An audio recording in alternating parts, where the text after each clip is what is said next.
প্রজনন স্বাস্থ্য শব্দটা শুনলেই কেমন যেন একটা কঠিন মেডিকেল টার্ম মনে হয়, তাই না? হয়তো ভাবি এটা তো খুব ব্যক্তিগত একটা ব্যাপার।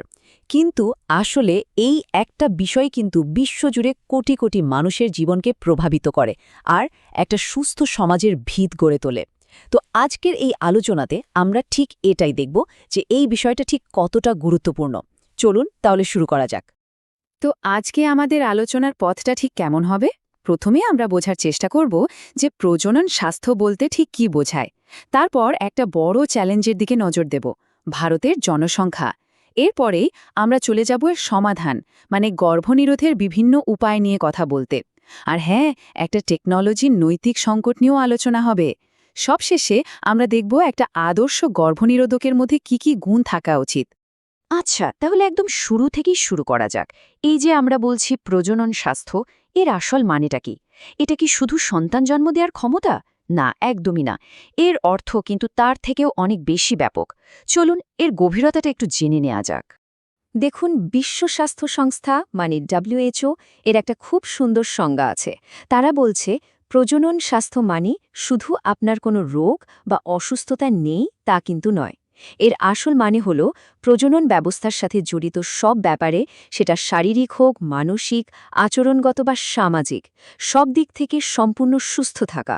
মানে বুঝতেই পারছেন, এটা একটা কমপ্লিট ওয়েলবিং বা সামগ্রিক সুস্থতার কনসেপ্ট। তো সংজ্ঞাটা তো আমরা বুঝলাম। এবার চলুন আমাদের আলোচনার একটা খুব গুরুত্বপূর্ণ দিকে নজর দেয়া যাক। সমস্যাটা হলো দ্রুত জনসংখ্যা বৃদ্ধি। আর এই বিশাল চ্যালেঞ্জটা বোঝার জন্য আমরা ভারতকে একটা কেস স্টাডি হিসেবে দেখব। এই যে সংখ্যাগুলো দেখছেন, এগুলো কিন্তু শুধু সংখ্যা নয়, এর পেছনে একটা বিরাট গল্প আছে। ভাবুন তো, ১৯৪৭ সালে ভারতের জনসংখ্যা ছিল প্রায় ৩৫ কোটি, আর সেখান থেকে মাত্র ৬০ বছরের কিছু বেশি সময়ে ২০১১ সাল আসতে আসতে সেই সংখ্যাটা ৩ গুণেরও বেশি বেড়ে গিয়ে দাঁড়ায় ১২০ কোটিতে। কি বিশাল একটা পরিবর্তন, তাই না? এখন প্রশ্ন হলো, এই যে এত জনসংখ্যা বাড়ল, এর ফলটা কি হলো? বাস্তব জীবনে এর প্রভাবটা কি? দেখুন, এই দ্রুত জনসংখ্যা বৃদ্ধি কিন্তু সরাসরি বড় বড় কিছু সামাজিক সমস্যার জন্ম দিয়েছে।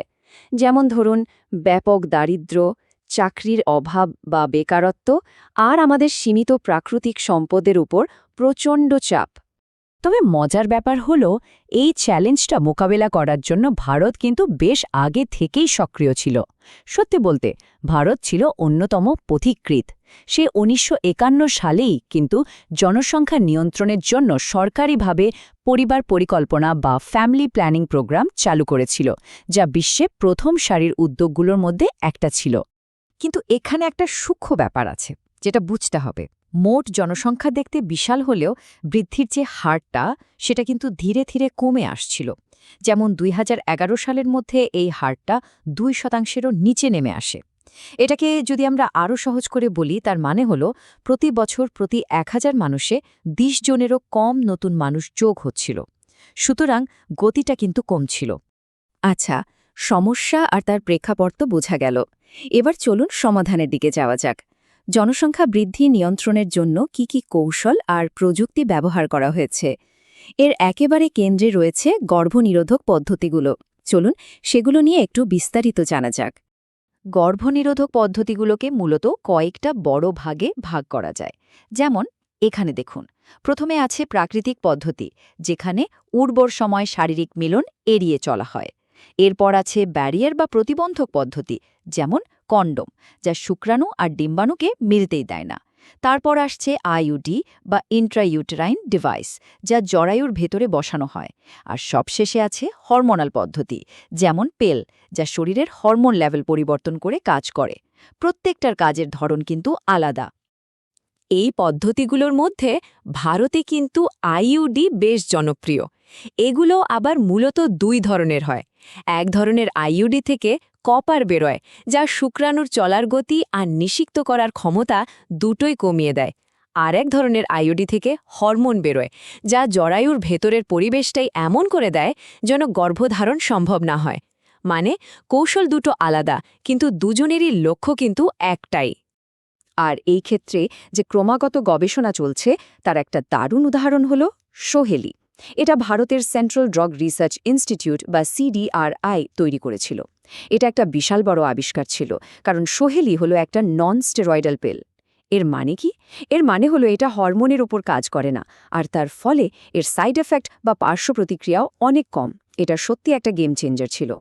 এই পর্যন্ত তো আমরা সমাধানের কথা বললাম, কিন্তু অনেক সময় একটা ভালো প্রযুক্তিও যদি ভুলভাবে ব্যবহার করা হয় তাহলে সেটা মারাত্মক নৈতিক সংকট তৈরি করতে পারে। চলুন এবার আমরা ঠিক এমনই একটা বিষয় নিয়ে কথা বলবো। বিষয়টা হলো অ্যামনিওসেন্টেসিস। তো এর নৈতিক দিকটা নিয়ে কথা বলার আগে চলুন আগে পদ্ধতিটা ঠিক কী সেটা একটু সহজভাবে বুঝে নিই। এই পদ্ধতিতে গর্ভবতী মায়ের জরায়ু থেকে সিরিঞ্জের মাধ্যমে সামান্য অ্যামনিওটিক ফ্লুইড মানে এক ধরনের জলীয় পদার্থ বের করে আনা হয়।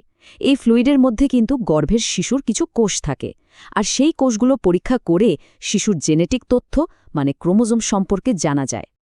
আর এখানেই তৈরি হয় আসল সমস্যাটা।